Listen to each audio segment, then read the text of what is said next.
If you have been diagnosed with an autoimmune illness, lupus, rheumatoid arthritis, fibromyalgia, scleroderma, mixed connective tissue disorder, any of these weird and wonderful illnesses, you're gonna want to watch this video because, yeah, I don't know when it happened, but I think we found something that can help you.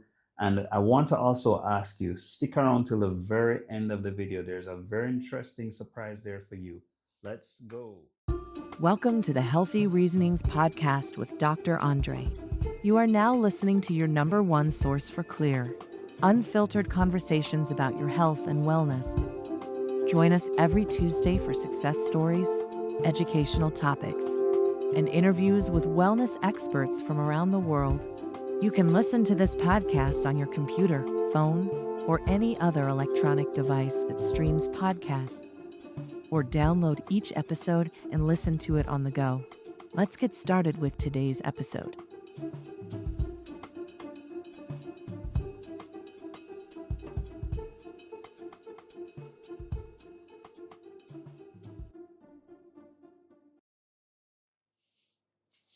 All right, before we get started, we're gonna have a really good podcast episode today. I don't think we're gonna be able to cover everything today in terms of lupus, rheumatoid arthritis, fibromyalgia, scleroderma, these things, but we're gonna get through a good chunk of it, and we'll probably do a part 2 afterwards. But before we get there, I just want to let you know that we've hit a milestone on YouTube. We've hit 500 subscribers last week, so I'm very grateful to each and every one of you healthy reasoners who follow my channel on YouTube, because it really does help. It really does make a difference, because then we get this information out to even more people than just the people who are watching right now. So we get more and more people to discover what we're doing here, which is to provide the number one podcast for clear, unfiltered information about your health and wellness. And the disclaimer already went by, so I don't need to tell you that if you have a personal issue that you want to discuss, please get in touch with your healthcare practitioner, or there'll be a link down below that you can use to get in touch with Teshuva Wellness. I also want to let you know that those of you watching on Spotify, there is the option to watch this on video as well.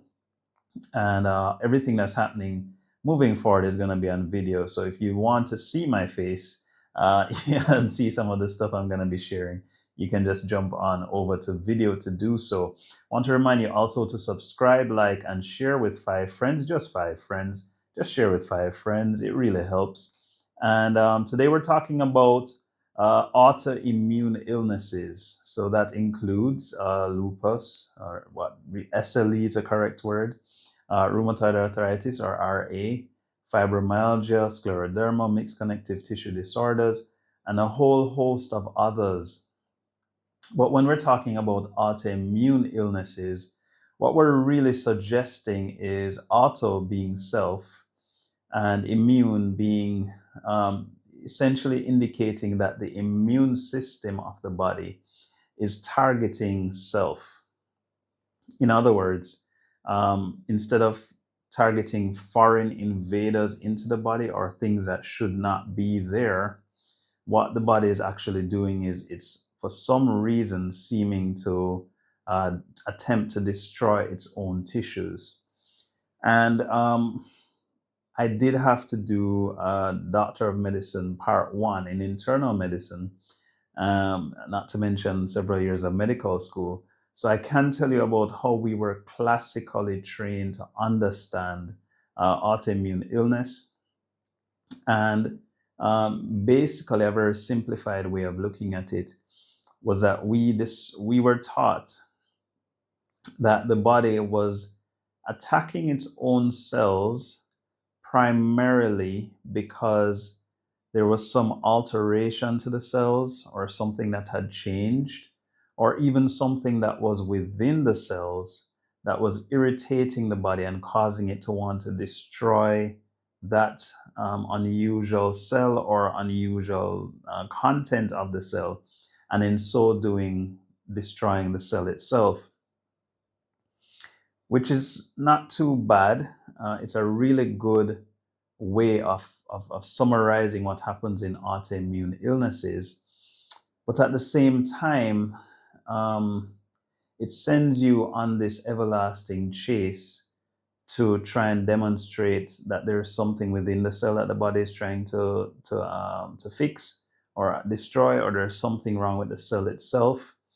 And for any of you who may be suffering with an autoimmune illness, you already know where that lands you, which is you are advised to take medications that will essentially suppress the activity of the immune system, because the aim is, if we can get the immune system to stop attacking your own cells, then the likelihood is that we can prevent any further destruction, and in so doing prolong life.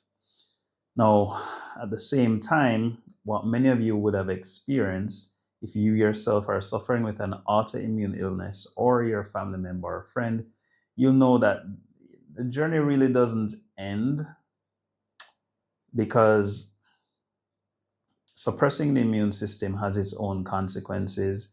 And in many cases, the medications that we use to suppress the immune system have side effects and unintended complications.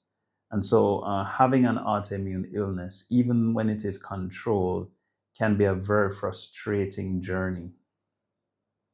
Now, under no circumstances I'm going to use this podcast as a platform to suggest in any way that the prevailing knowledge on autoimmune illnesses is not correct, because in many ways I do believe that the body is attempting to correct a problem within the cells or in the area just outside the cells. However, what I will help with the help of my healthy reasoners, what I will start to challenge is the concept of what the immune system is in the first place. And so in part one of our journey into autoimmune illnesses, what we have to talk about is, what is the immune system? Let's talk about what it is, and more importantly, what it isn't. And so this is what we're going to talk about today. So you're going to want to watch this one very carefully. Before we jump into that, though, let's take a message from our sponsors. In a world that moves too fast, it's easy to lose touch with what truly matters, your well-being. At Teshuva Wellness, we believe in a return to balance, to healing, to your best self. Our holistic approaches nurture not just your body, but also your soul. Whether you're seeking peace, energy, or a deeper connection, we're here to guide you every step of the way. Our medical experts specialize in holistic treatments for chronic diseases, ranging from autoimmune illnesses to cancer. Our treatments are safe, non-toxic, and effective. Because at Teshuva Wellness, your journey to wellness is our greatest commitment. Visit our website today at teshuvawellnessja.com or call 1-876-787-8197. That's 1-876-787-8197. Teshuva Wellness. Return to health. Return to your best self. Okay, we're back. And I don't think it will be the first time that you have heard me talk about the fact that the whole body works together holistically. And we use that word holistically very loosely, but the truth is all the parts of the body are interconnected. And I will say again that for the most part, the arbitrary systems that we describe in the body are really just ways for us to, as medical practitioners, specify where the problem is located that we want to address, and to be able to gather the information and make sense of the information, because the body was created by an infinite creator or manufacturer, is very, very detailed in his work. And as a result of that, it's impossible to fully grasp even 10%, I think, of what the body is capable of. So to make it a little easier for a finite mind, we use systems. So we use systems like the cardiovascular system, which has to do with the heart and blood vessels. We talk about the respiratory system, which is the lungs and so on. Gastrointestinal system, the stomach and the bowels. The genitourinary system, which is the bladder, kidneys, and our private organs. And we could go on and on. But the immune system um, is a very tricky one, and I'll tell you why.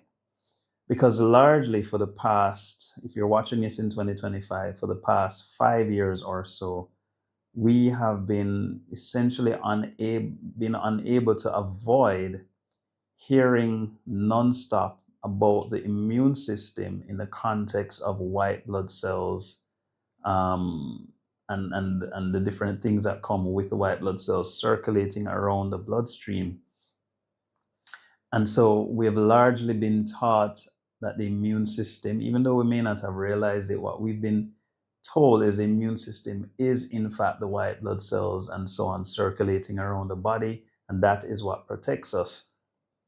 But remember what I said, the immune system, like any other system that we describe in the body, is an arbitrary construct, a way of dividing the body up so that we can somehow understand to some degree what we're dealing with. It also helps for better communication. It helps when doctors want to specialize. And you can say, well, I specialize in this area of the body and helping people with these particular problems. But the body is a big, let's just use a big ball of different interconnected wires. And you know where I'm going with this. The autonomic nervous system really is that innate regulatory system that's controlling the entire body. So in the past, however minutes I've been talking, you haven't really considered the possibility that your heart is not beating or you're not breathing, because you know that those things happen automatically. Hardly anybody is afraid to go to sleep thinking that they might not want to sleep, because who is going to take charge of their heart and their breathing while they're sleeping? Nobody thinks about these things really, because the assumption is that it's taken care of. So I want to present to you the real facts that the autonomic nervous system doesn't just take care of our organs, but in fact, the autonomic nervous system extends well into the fabric of our beings and all the way out to each individual cell. In fact, the very white blood cells that we say are circulating and that form our immune system are responding to the messages sent by the autonomic nervous system. So that means that the immune system is really, does it really even exist?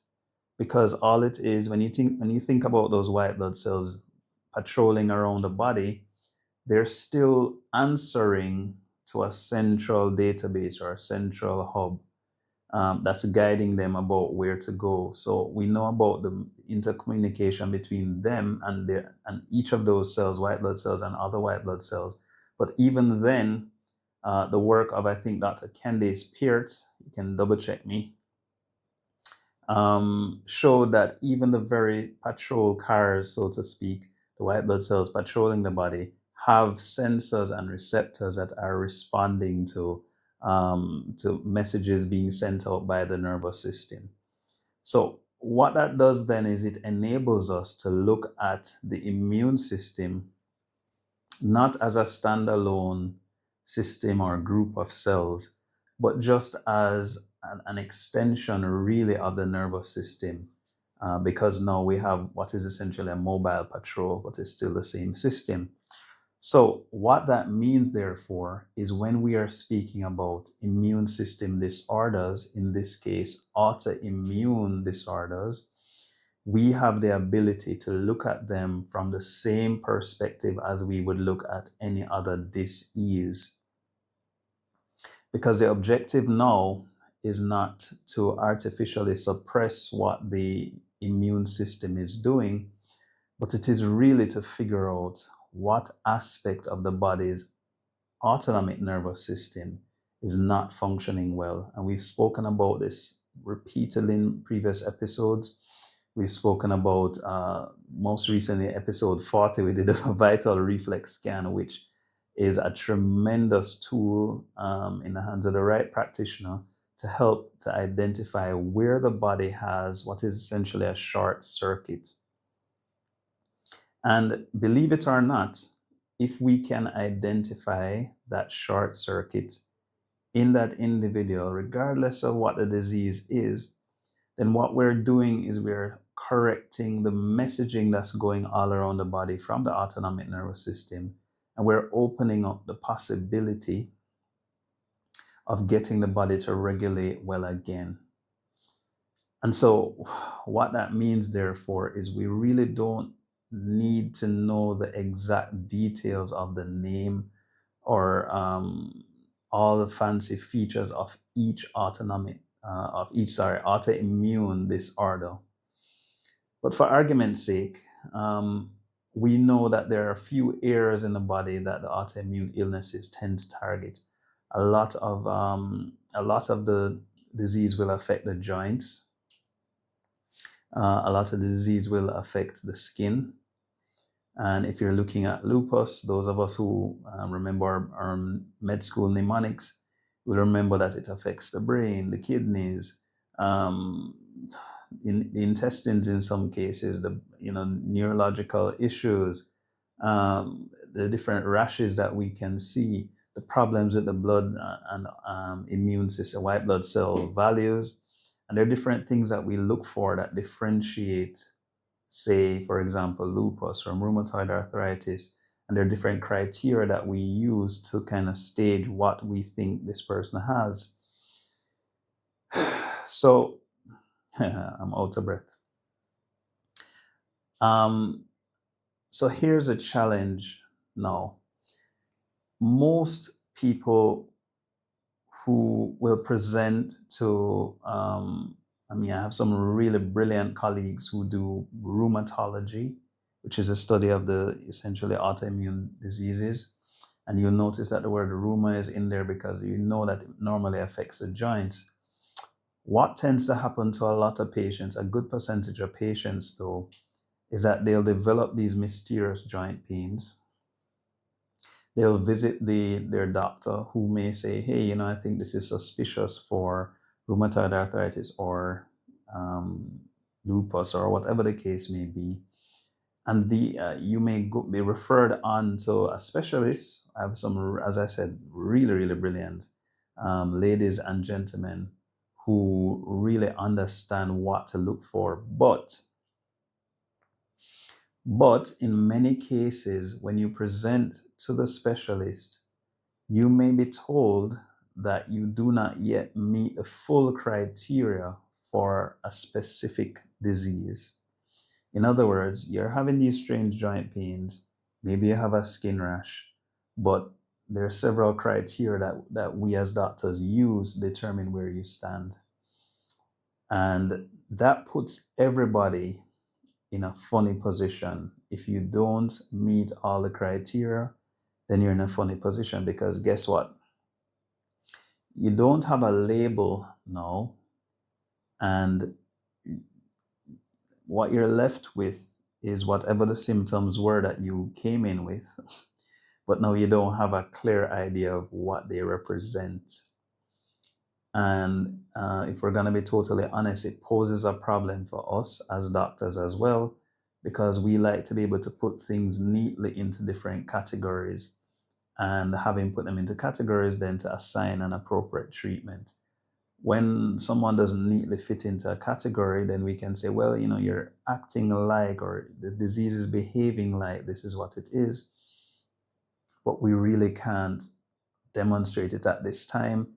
And then we're forced to say something like, we'll continue to observe you and give you painkillers. Or sometimes we may say, we're going to just assume that this is what is happening and put you on mild immunosuppressant therapy to help you to cope. And nobody likes that. As doctors, we don't like it. As patients, I'm sure you don't like it either, because now you're walking out of the office with some medications, but not a clear idea of what's going on. And the truth is, nobody really knows how to fix these problems without wiping out the immune system. So most of the treatments that you'll see being recommended are actually intended to get the immune system to kind of suppress, stop being so active, And um, that comes with its own set of problems. I'm repeating myself. So the solution, therefore, would be to look at this from a different angle. And today, we're going to talk about part one, which is to look at the electrical angle to autoimmune diseases. And the electrical angle states really that if the immune system is a function of the overall autonomic nervous system, then the solution to immune system disorders is to fix the autonomic nervous system. How do we do that? Well, the patient comes in, usually a young lady, and we do our vital reflex scans. I'll tell you the truth, there are a few things that we often find, because remember now, when a patient comes to see me for evaluation of a possible autoimmune illness, even though I know all the different clinical things to look for in terms of the rash, joint pains, and so on, that's not really what I'm looking for at the time, because those are really just symptoms and signs which are connected to a central root cause. So what I'm looking for are, where are the electrical short circuits that are causing the autonomic nervous system to not be able to send adequate messages or appropriate messages. And what we usually do is we just search for all of them. Funnily enough, our most recent episodes will tell you some of the most common things that we find. The number one of the main issues that we'll usually find is that the patient will have issues related to the teeth. I suggest that you rewatch or watch the episode that I did on your teeth, and you'll understand a little bit about that. The second thing is, we often find that these young ladies, for the most part, young ladies have tattoos or piercings. So there is a breach of the skin, and there is something irritating the body within the skin. There are a few little trade secrets as well that we're not gonna talk about in detail here. And then the other thing is scars. Scars from previous surgeries, scars from previous injections, all kinds of different scars. So the tricky thing is, for me, is that by the time a patient comes to see me with an autoimmune illness, they've already been told that they either look like they have whatever particular one, or they definitely have it. And the outlook usually isn't very good, because we really just don't have a long-term solution for these things other than to control them. So I now need to break through that level of pre-programming and say, hey, actually, I think if we follow the journey of trying to trace what the root problem is here, we should be able to identify and correct the issue. So we'll do, for example, neurotherapy in the areas that we identify on the vital reflex scan as being damaged or short-circuited. And I'm going to tell you a story after the second break, several stories actually. And the next thing that we often do is we start looking at nutrition and supplementation, as well as aggressive detoxification. So today we're talking primarily about how we correct these short circuits. And the truth is that a lot of the correction of the short circuits happens by way of neurotherapy in office. And many times the patients will describe that they actually they actually have an immediate response in office at the same time as we do the procedure.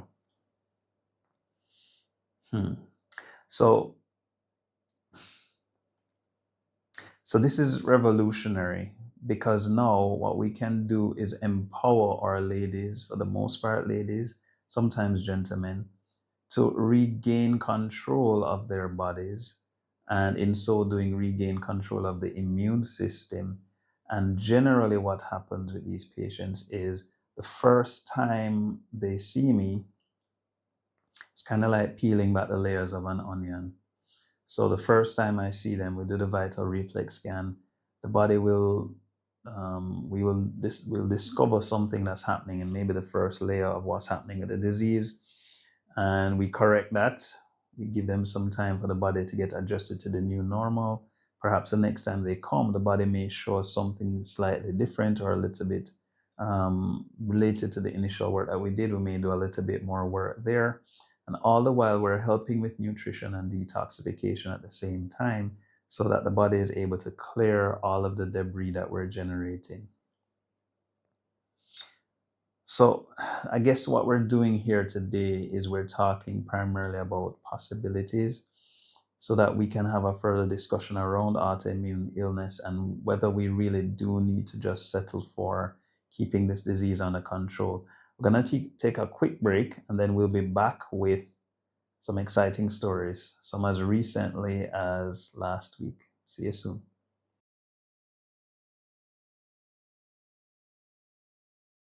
All right, we're back. So, stories. Nothing beats a good story, and I want to emphasize that my stories generally are not generally. My stories are always true. Um, so, I try not to. I mean, I tell a lot of stories, but I try not to over promise on what on what our work is capable of achieving. Nonetheless, the stories are pretty cool, pretty sensational, and I think this week is going to be a little different because we're actually going to show you a live story in action of somebody who came by the office last week. So let's tell a story from some time ago. It was a young lady who came to see me. She's been diagnosed officially with rheumatoid arthritis for several years, and lots of damage to the joints. You could see all the different things that had changed. Hands pretty deformed, and really not thrilled. Taking the medication for the most part, but not happy with how the medications made her feel. And of course, somebody recommended, why don't you go see Dr. Andre? And to be quite honest, at the time, I had zero track record with treating autoimmune illnesses, but the person said, well, he understands how the body works. He may be able to find something. So she comes in, we do our vital reflex scan, and I say to her, hey, this is going to be like just a treasure hunt, really. Let's see if we can get you at least some relief from some of the pain and the difficulty with using your hands. So I treated her the first week, neurotherapy. I found a short circuit and treated it. I said, come back in a week, let's do some more work. She came back, we found another one, we treated it. I said, all right, come back in a week, let's see how you're doing. And she came back the third week, found another one, we treated it. And each time she comes back, she's describing, mild improvements in some of her symptoms. And this goes on for about 6 weeks. And after the 6th week, I just don't hear from her at all. And I say, well, this is not good. But at the time, I was still kind of finding my footing several years ago. And the truth is that I was a little too embarrassed to call her to see how she was doing because I just assumed that she was just not doing well. Why else would you not come back? And the truth is, several months went by before I got the courage to call and check in on her, which doesn't happen often, but sometimes it happens to me, and more so then than now. And I thought about calling to say, but then by this time, 3 months have passed. And then one day she just shows up at the office and says, I'd like to see Doc. So I said, okay, cool. I remember this name. I'm pretty sure it's the same lady. She comes in to see me and she has this bright smile on her face. I said, well, this is odd. Where have you been? I must apologize. I haven't seen you in 3 months. I meant to call you, but I was just too ashamed. And she said, ashamed, Doc, why? And I said, well, I just assumed that the reason why you didn't come back is because what we were doing for you was no longer working. And she said, no, actually, that's not the issue at all. The issue is that after the last treatment you did on week 6, I had no more problems. And so I just didn't come back because I just didn't have any more joint issues. I didn't have any more difficulty sitting up. I didn't have all of those symptoms anymore. So I just stopped coming. And I said, really? So you're doing much better? And she said, a lot better. And so we've kept in touch over the years. I saw her the other day in the supermarket. She said she wants to come and see me again. But truth is, I saw her in the supermarket moving around quite fine. So that gave me the courage to look at other cases. And once again, a gentleman who I treated asked me, hey, are you able to help my girlfriend? She has an autoimmune illness and she really just can't get any help anywhere. And I said, sure, where is she? And he said, well, she's actually in another country. I said, well, let her come see me. And this young man was so confident that I could help his girlfriend that he arranged for her to fly in to see me. She landed Tuesday at about midday, and she booked a flight to return home to another country on a Wednesday morning. So the aim is she's going to come in at 12, well, lands at 12, comes to see me at about 1, 2, and he's so confident that I'm going to be able to do something that he tells her to book her flight the very next morning. So she comes in, young lady, very, very deformed fingers by this point, not able to make much movement, not able to do what we call fine motor tasks like buttoning clothes, combing hair, well, not combing hair, but little things with your fingers, not able to do it. And she gives me the full story. I say, well, we don't have a lot of time. Hop up on the bed. Let's do a vital reflex scan. She jumps up on the bed. We do the scan and we find several short circuits. And I say, well, ideally, I'd love to have several weeks to be able to help you, but you've put me under the the gun by saying you need to leave tomorrow morning. So we're going to treat all of them today. And I'll review you via Zoom in 2 weeks. So she says, sure. And we find all the short circuits and we do neurotherapy for all of them. And then she just walks out to the office and I guess jumps on her flight the next morning. 2 weeks later, I see her on Zoom. I probably still have that video. I need to ask her if I could show it.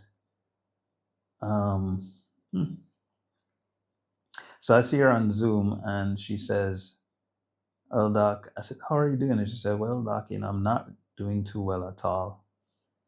And I said, this doesn't sound good.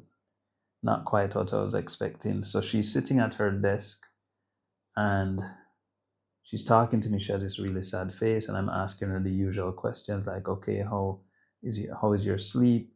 How are your joint movements? Are you in any pain? And she's kind of saying, well, I don't feel any different. It's been 2 weeks, no difference. And while she's doing it, it's like my sixth sense says to me that this something about what she was saying didn't really add up.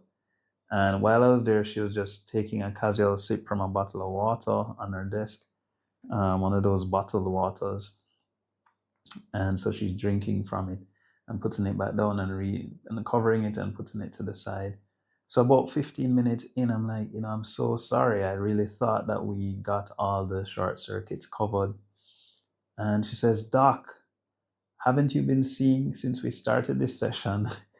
I've been opening my water bottle and closing it and opening it and closing it. I was not able to do this at all for years. And now I've gotten so much better in 2 weeks that I'm able to do this with no difficulty. And I was just so floored when she said that. And grateful, of course, because here's a young lady who now has the ability to care for herself again in very meaningful ways. I need to call and check in on her. I saw her again in the supermarket in Jamaica some few years after, and she said she was still doing fine. And then we're going to close out with a really, really interesting, huh, really interesting live, real time assessment of me helping a young lady. And I want you to form your own opinion. So, this is a treat for healthy reasoners. If you listen through to the end, you deserve to see this. If you didn't, well, you missed it. So, we're going to close out today with what I think is a sensational video that happened in real time last week. And then we'll be back next week with part 2 of how we tackle autoimmune illnesses. It's been a real pleasure helping you to understand how I see these things. Please remember to send me questions. I love questions. I love comments. I'll be happy to respond. If you know somebody who could benefit from this information, please share this video with them so they can benefit. And I'll see you guys next week. Watch this clip. It's gonna be my God. Oh God, where did you send me? How many injections I got just now? I've never smoked. I've never done any drugs, but I'm sure this is how they feel. All right, healthy reasoners. This young lady is my boy. My boy came here for some neurotherapy treatment a week ago, 2 weeks ago, 3 weeks ago. 3 weeks ago. 3 weeks ago. And she had a really good experience. But that's not the topic of today's discussion. The topic is my boy has a tattoo. And my boy said she watched episode 42, 3, I don't remember anymore. And she's not convinced. So I'll let her explain what you think. What I think? I feel like this is a stick up. No, it's not a stick up. No, that was Go just ahead, that was go just a ahead. joke. So when I met Doc 3 weeks ago, Doc explained to me that, normally for persons with a tattoo, they're normally going through some emotional thing or going through something that would have inspired a tattoo. For me, it's a no. I've always wanted a tattoo from when I was a child. At 16, I asked my mom permission for a tattoo, and she gave me the permission at 16. Never happened at 16. Decided after high school, I would have gotten it. I went to New York, made an appointment to get the tattoo at 18, and I didn't. And at age 25, I saw one of my friends at the time. I was at Air Jamaica, and she had a beautiful tattoo right here on her left shoulder with some stars. I fell in love with it. Yes. And I said, well, guess what? Maybe it took me all this time to get this tattoo, because even though I'd gotten the permission from age 16, I still couldn't tell you what kind I would have gotten, whether it be a dog or a cat, or just didn't know what it would have been. So after I saw Donna with the 7 stars, I said, wow, that's cute. You know what? I think that is going to be my tattoo. Yes. And as a result, Donna made the appointment for me, and I got the tattoo at age 25. It was painful though. Love it. I should have gone back to get it colored, and I haven't been back. People tell me that you're going to get addicted and you're going to get 2 more and 3 more. I've never felt the need to get another tattoo, to be honest with you. Yes. When my mom passed in 2020, I decided that I would have tattooed her date of birth on my wrist. Yes. And I didn't. Okay. So I'm just saying, Alright. the addiction is not there. I wasn't going through anything emotional at the time when I got the tattoo. I just always wanted it, and here I am. Healthy reasoners, you know what I've said about tattoos, and I trust my boy, but I also trust myself. So we're gonna treat her tattoo today. We'll show you a little footage of that, and then we're gonna interview her again after. And I'm just gonna ask her to tell us what she's feeling. Nothing else, just what she's feeling. We'll be right back.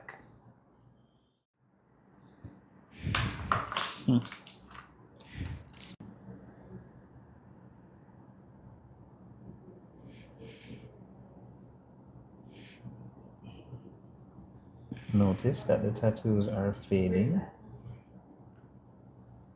She said she was gonna go back to get them colored, but I'm really just seeing some faded tattoos here. And we know what that means.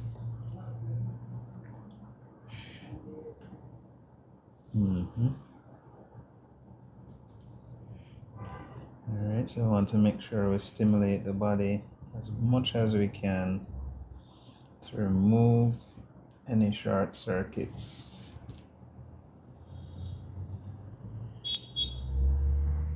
Doesn't have to be perfect,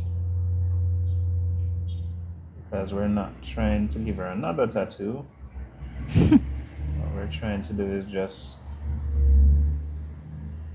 send a message.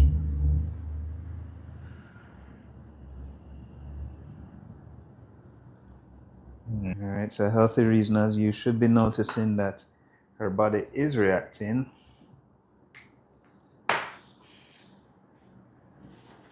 And so we'll give it a little time to get that, Chantel. I don't want to.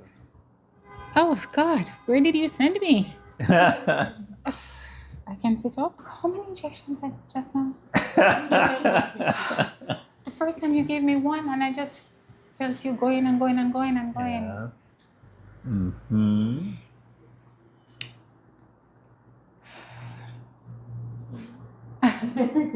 Yeah. You know what? I just feel like waves. Like, you know, I'm going like this. I'm going like this. Memories.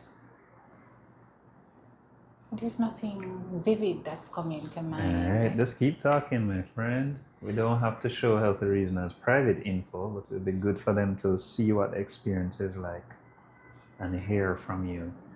So just keep talking about what you're feeling. It might make sense, it might not.